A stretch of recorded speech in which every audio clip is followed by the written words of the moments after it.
31 જુલાઈ ને 1 ઓગસ્ટ દરમિયાન ભારેથી અતિભારે વરસાદની આગાહીના પગલે ભરૂચ જિલ્લા વહીવટી તંત્ર હાઈ એલર્ટ પર છે। સંભવિત પૂર અને આપત્તિજનક પરિસ્થિતિને પહોંચી વળવા એનડીઆરએફ અને એસડીઆરએફની ટીમો 26 રેસ્ક્યુ બોટ અને 400 થી વધુ સ્વયંસેવકોને તૈયાર રાખવામાં આવ્યા છે। હવામાન વિભાગની આગાહીને ધ્યાનમાં રાખીને જિલ્લા કલેક્ટરના માર્ગદર્શન હેઠળ ભરૂચમાં બચાવ અને રાહત કામગીરીની તૈયારીઓ પૂર્ણ કરવામાં આવી છે। નર્મદા નદીના ઉત્તર અને દક્ષિણ વિસ્તારને ધ્યાનમાં રાખીને એનડીઆરએફ અને એસડીઆરએફની ટીમને વ્યૂહાત્મક સ્થળોએ તહેનાત કરવામાં આવી છે। જિલ્લામાં પાણી ભરાવાની સ્થિતિ દરમિયાન તાત્કાલિક બચાવ કામગીરી માટે 20 ફાઇબર બોટ અને અન્ય 6 રેસ્ક્યુ બોટ સહિત કુલ 26 બોટ તૈયાર કરવામાં આવી છે। રેસ્ક્યુ ટીમોને chainsaw machine, tool kit, stretcher અને જરૂરી સાધનોથી સજ્જ રહેવા જણાવવામાં આવ્યું છે। તંત્રની મદદ માટે 400 થી વધુ સ્વયંસેવકો, વિવિધ એનજીઓ, ધાર્મિક સંસ્થા અને જનપ્રતિનિધિઓ પણ જોડાયા છે। જિલ્લાના તમામ નાના મોટા ડેમ અને જળાશયોના જળસ્તર પર સતત નજર રાખવામાં આવી રહી છે। પશુપાલકોને પશુઓને ખુલ્લામાં નહીં બાંધવા તેમજ ઘાસચારા અને પીવાના પાણીની પૂરતી વ્યવસ્થા રાખવા સૂચના અપાઈ છે। તંત્રએ નાગરિકોને બિનજરૂરી રીતે ઘરની બહાર નહીં નીકળવા, નદી, નાળા, ડેમ અને પાણી ભરાયેલા વિસ્તારમાં નહીં જવા તેમજ ડૂબેલા રસ્તા કે કોઝવે પરથી વાહન પસાર નહીં કરવા અપીલ કરી છે।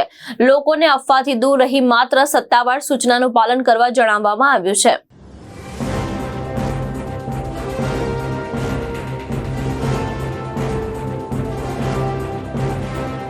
નમસ્કાર, હું doctor Navnath Gawane, collector and district magistrate Bharuch.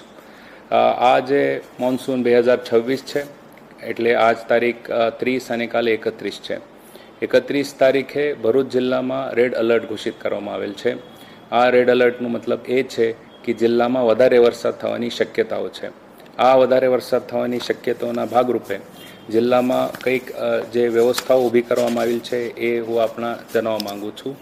આપણા પાસે 1077 કંટ્રોલ રૂમ જો છે એ 24 કલાક ચાલે છે, એટલે કંઈ પણ પ્રકારની આપણે તકલીફ હોય કે કમ્પ્લેન કરવાની હોય કે વાત પહોંચવાની હોય એ અમારા કંટ્રોલ રૂમ ઉપર આપ કરી શકો।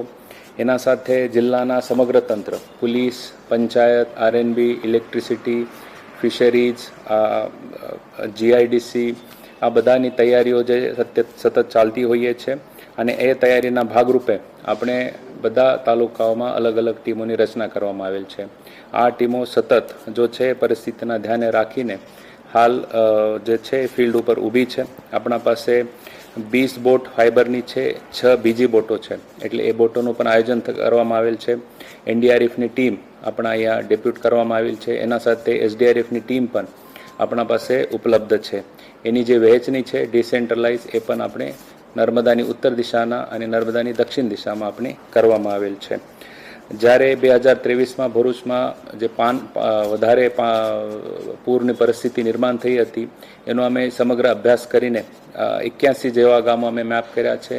એમાં 6 થી 7 હજારની વસ્તી અફેક્ટ થઈ હતી 2023માં। એ અનુભવ ધ્યાને રાખીને અમે આ વર્ષમાં પણ અલગ અલગ ગામોમાં જે છે કઈ વ્યક્તિ કઈ માણસને ઇવેક્યુએટ કરી શકે એડવાન્સમાં એની આપણે પૂર્વ તૈયારી કરવામાં આવેલ છે। આ પ્રકારની ટીમ બિલ્ડિંગ પ્રાંત કક્ષાથી અને પોલીસ સાથે, પંચાયત સાથે કરવામાં આવેલી છે। એના સાથે હું આપને કહેવા માંગુ છું કે સ્કૂલોને કાલે આપણે રજા આપવામાં આવેલ છે। આપણા માટે એક મહત્વનું એક વિષય હોય છે કે સરદાર સરોવર ડેમની સપાટી એ અત્યારે 128 મીટર જેવી છે। જ્યારે સરદાર સરોવર 132 મીટરને ક્રોસ કરશે એટલે 132.65 મીટર ત્યારે અલર્ટ લેવલે આવી જશે, એટલે 70 થી 80% ડેમ જો છે અલર્ટ લેવલે છે। ઉપરવાસના જે વરસાદ છે સરદાર સરોવર ડેમમાં એ અત્યારે પણ -10 થી -50% છે, એટલે એનું ડિસ્ચાર્જ થવાની શક્યતાઓ જે છે એ આ 2-4 દિવસમાં ઓછી છે। ત્યારે પણ આપણે છે એ બધી તૈયારી કરવામાં આવેલ છે।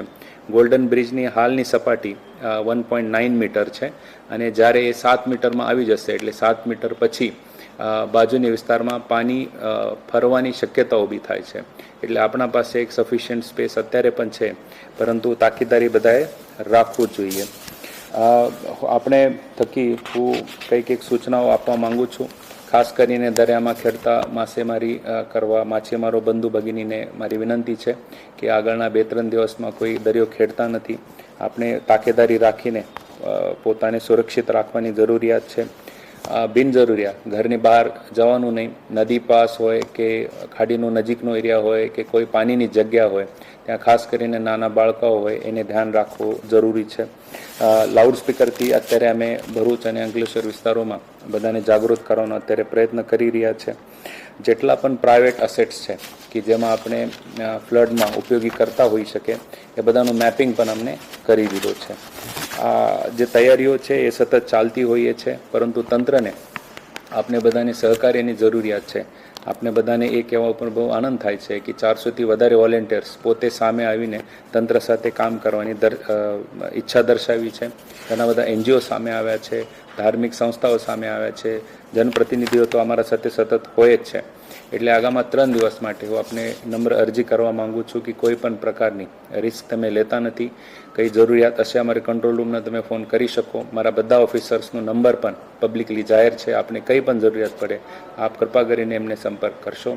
આપણે બધા એક સાથે રહીને જ્યારે કોઈ પરિસ્થિતિ એવી આવે ત્યારે સાથે મળીને એનો સામના કરીશું. જય હિન્દ. કેતન મહેતા, દ્રષ્ટિકોણ ન્યૂઝ, ભરૂચ.